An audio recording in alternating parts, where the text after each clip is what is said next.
Assalamualaikum warahmatullahi wabarakatuh.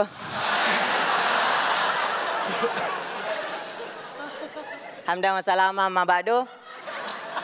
Saya dari Bone, Makassar, Sulawesi Selatan. Saya kuliah di Malang. Dan entah kenapa teman-teman saya tuh, kenapa sih kalian tuh menganggap orang Makassar tuh suka tawuran, kasar? Kenapa? Saya kasih logika begini. Orang Makassar itu seperti buah durian. Luarnya aja yang kasar, luarnya. Tapi dalamnya kadang-kadang busuk. Namanya juga buah-buahan lah ya. Tapi kalau teman-teman sudah ketemu dengan orang Makassar yang baik hati, itu seperti buah durian yang manis. Manis. Dagingnya tebal, lembut, bijinya kecil.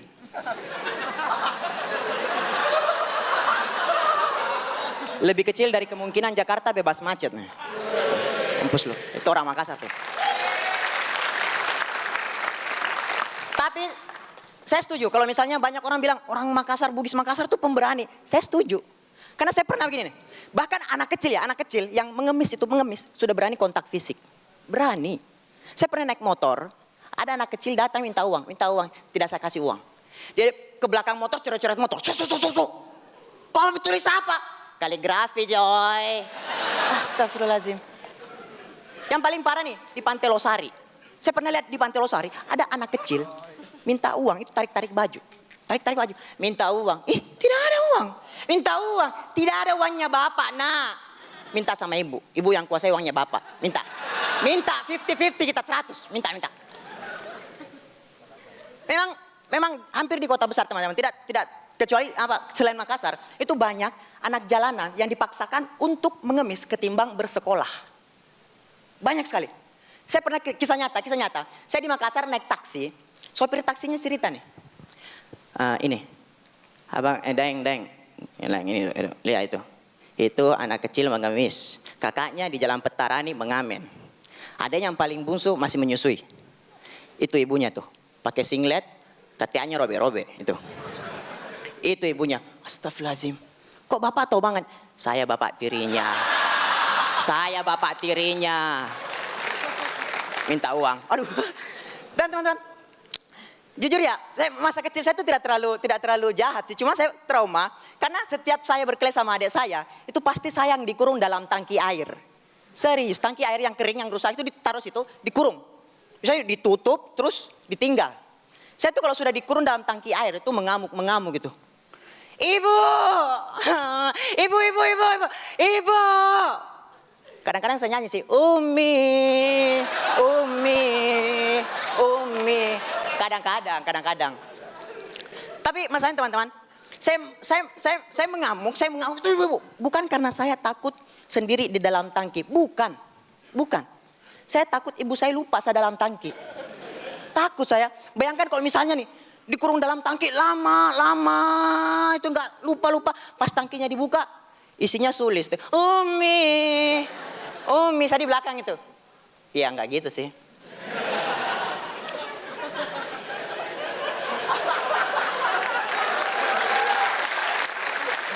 Ya nggak gitu juga kan, masa ada sulis dalam gitu, nggak mungkin.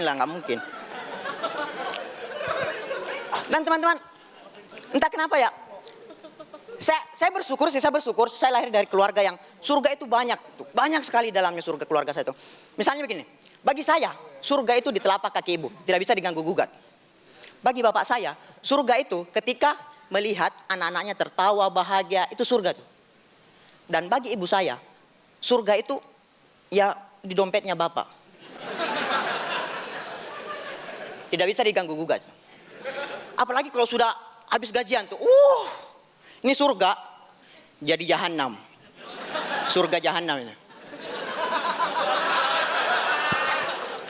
Dan teman-teman, jujur saya punya pacar, sama-sama orang Bugis Makassar. Saya sayang sama dia karena dia orangnya penurut.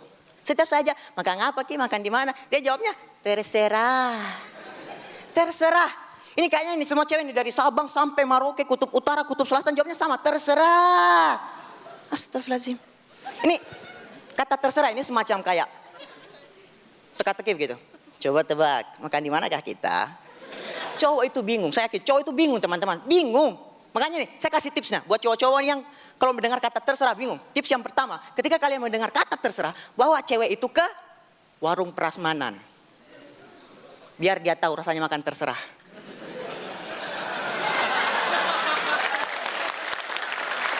Makan nasi terserah, ambil ayam terserah, penjual, makan. Makan. Tips yang kedua, ketika mendengar kata terserah, yang kalian harus lakukan adalah bawa mereka ke tempat yang ramai. Karena pada hakikatnya cewek yang dandan itu butuh diperhatikan. Misalnya bedaknya 5 cm di atas permukaan kulit. Bawa mereka ke tempat yang ramai. Misalnya ke pasar, ke mall, atau ke lokasi kecelakaan. Biar semua orang tahu mukanya kayak motor gagal modif. Sekian dari saya, terima kasih. Assalamualaikum warahmatullahi wabarakatuh.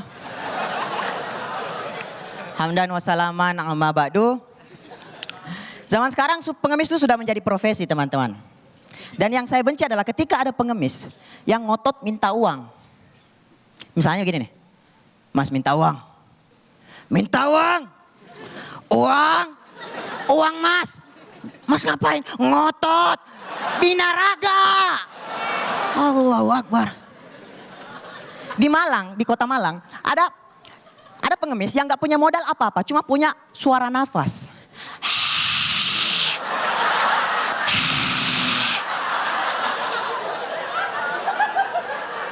Saya pernah teman-teman lagi makan nasi goreng, tiba-tiba pengemisnya datang. Tangannya di atas piring saya. Ini ngapain? Akhirnya saya suap. Saya sekeluarga teman-teman, profesinya sama. Public speaking itu sudah mendarah daging. Kakek saya seorang orator. Bapak saya pendakwah, saya stand up comedian. Dan ibu saya tukang gosip. Public speakingnya kuat itu. Dia tuh kalau gosip itu kontak matanya kuat sekali. Ibu. Ibu.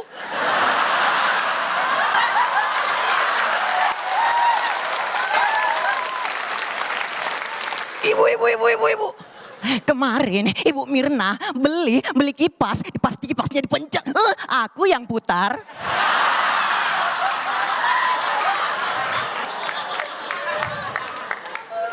Ibu saya tidak pernah paham dengan profesi saya sebagai stand up comedian. Pernah dia telepon begini, Sabik, kalau kau stand up kasih masuk sedikit itu dalil-dalil bahasa Arab. Biar ibu-ibu pengajian suka. Bayarannya besar. Astagfirullahaladzim. Ibu, saya stand up itu karena passion, karena minat. Bukan semata-mata karena uang. Kira-kira berapa Bu ya? Dan saya teman-teman, panggung Suci Enam ini belum sempat saya banggakan pada bapak saya. Beliau meninggal tahun lalu bulan September dan posisi saya berada di Jakarta. Waktu itu saya nginap di kontrakannya Ari Kriting. Dan jam 12 malam setelah dapat kabar, saya sedih sama Ari Kriting, duduk diam, sedih termenung. Tiba-tiba Abdur Arsyad, mama minta pulsa itu datang, asik. Sabik coy, welcome to Jakarta. Assalamualaikum. Dia orang gila. Ari Kriting bilang, Dur, bapaknya Sabik meninggal. Coy, aduh.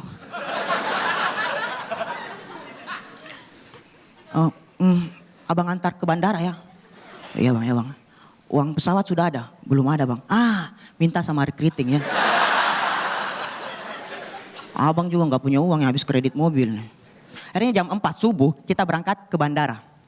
Sepanjang perjalanan, ini kisah nyata nih. Abdur cuma nyanyi-nyanyi putar-putar lagu sedih. Hati saya sedih, dia tambah nyanyi itu. Never mind now fun, sambalado. How is nothing but the best for you too. Abdur, bang itu lagunya sedih sekali bang. Ganti aja bang. Aduh, sorry coy, nggak sadar. Saya ganti. Pas lagunya diganti, Candil featuring Peter Pan. Ayah, dengarkanlah. Aku ingin berjumpa, walau air mata di pipi dagu kakiku. Saya bilang, bang aku turun di sini aja bang. Aduh coy jangan gitu, aku nggak sengaja coy. Wah enggak bang, aku mau turun di sini bang. Jangan gitulah bang. Bang aku mau turun sini bang. Aku nggak sadar bang lagunya. Bang ini sudah bandara bang. Salam sama bapak, sama ibu. Dan teman-teman, bapak saya ini seorang pendakwah, ya. Dia setiap kali ceramah, dikasih uang, diterima. Saya pernah protes, Pak, kenapa uangnya diterima? Dakwah itu lillahi ta'ala. Kalau uangnya terima, Bapak enggak takut Tuhan marah? Nak, kalau Bapak tolak uangnya, Tuhan memang suka. Tapi mamamu di rumah marah-marah.